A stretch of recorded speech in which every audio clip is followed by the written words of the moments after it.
Good morning, everyone. My name is Sarah Baumgartner. I am the Director of Volunteer Programs at the VNA, and I am going to tell you a little bit about volunteer services and how you can request a volunteer service for your department. First, I want to introduce you to the volunteer services team. We have Darlene Medeiros, the hospice volunteer coordinator, so she's responsible for anything related to hospice patient care. Jenna Manfredi is our administrative volunteer coordinator. She handles all of our onboarding for new volunteers and helps us keep up with all of their annual requirements. Amanda Morgan, there in the purple shirt, she is our volunteer services manager, and she oversees Jenna and Darlene's work, as well as a couple hundred volunteers. So she's quite busy. And then I'm there to the right. I didn't get to go out on the boat that day, unfortunately. That's a picture from Volunteer Week, and I could not be on the boat that day. But I am the Director of Volunteer Programs. Let me tell you a little bit about volunteer services. Our department actually functions in three different capacities. We actually directly supervise our patient care and patient support volunteers, which means we do all of the onboarding, all of their day-to-day schedules and activities. We keep up with compliance requirements, their personnel files, and so much more, but they directly report to us. So anyone who is doing any kind of work with patients reports directly to our team.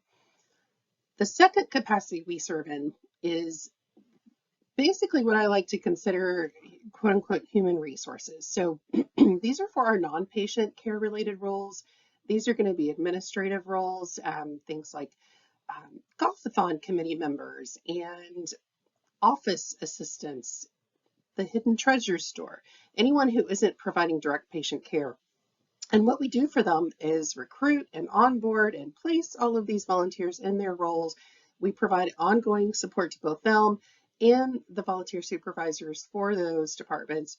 And then we also assist in providing recognition to those volunteers. And then lastly, and the third capacity that we serve in is to develop and implement volunteer related programs. A couple of examples of those are our We Honor Veterans program and Project Wish. So essentially, if a volunteer is involved in a program and we're looking to implement something new and wonderful, we will work on that.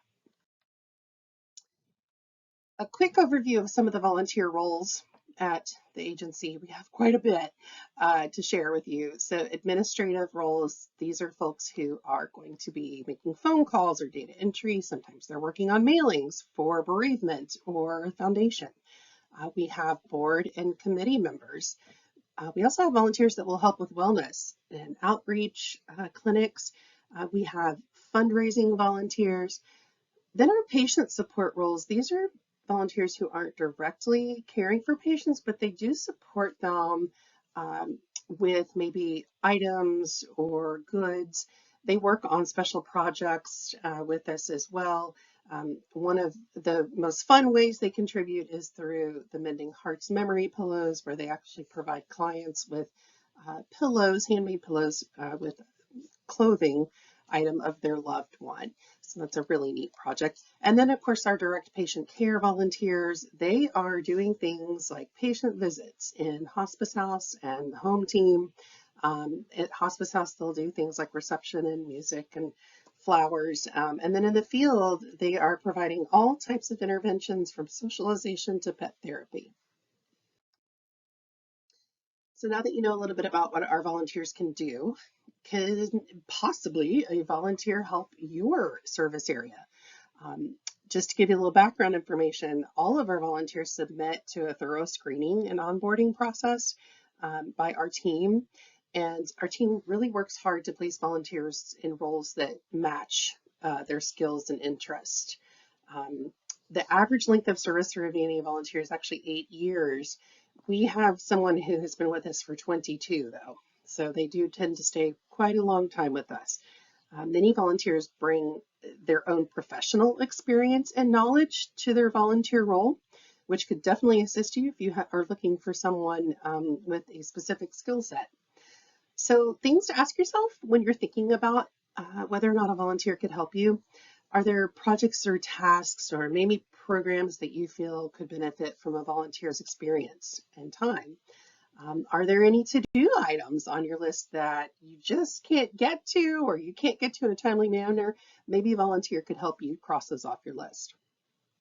Again, ask yourself, do I have the resources, the space, or other necessary tools for a volunteer to accomplish their work? So if you answer yes to those questions, consider this as well. For volunteer supervision, we are going to be offering a volunteer management training to help our volunteer supervisors learn how to better supervise the volunteers and create a quality experience for both the volunteer and themselves. You would be providing role-specific training to your volunteer, and then also any necessary resources. So if it's applicable, a space to work in, and I say if applicable because some volunteers can do work from home depending on your projects. You would need to ensure that your volunteer knows how to contact you, and if necessary can reach you during their work time. And then think about recognition for your volunteer, and we love helping with recognition, so we'll certainly help you if you need it. And of course, volunteer services, my team will support you with any issues that may arise with your volunteer. So in order to request a volunteer, you can email Jenna Manfredi at her email address, and then she's going to send you this really short little form. We ask you to really think about the role and what those activities are that they'll be doing, the expectations of the volunteer. What's the time commitment? Is it something that's going to be once a week, once a month, several hours, whatever it is that you're looking for in a time commitment, if you can estimate, that would be great.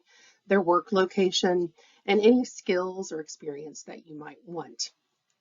And then Jenna will get to recruiting. She'll actually recruit internally first from our existing volunteer base if we think there's someone who may fit your need. The role is then added to our list of opportunities, so when a new volunteer applies, they will see your role available to them. And then we also advertise hard to fill roles on volunteermatch.com, which is really extremely helpful in helping us to recruit volunteers. Then they will submit to an application, interview, and then of course screening and onboarding process. Once they have gone through that process, your volunteer is ready for you and we will place them with you.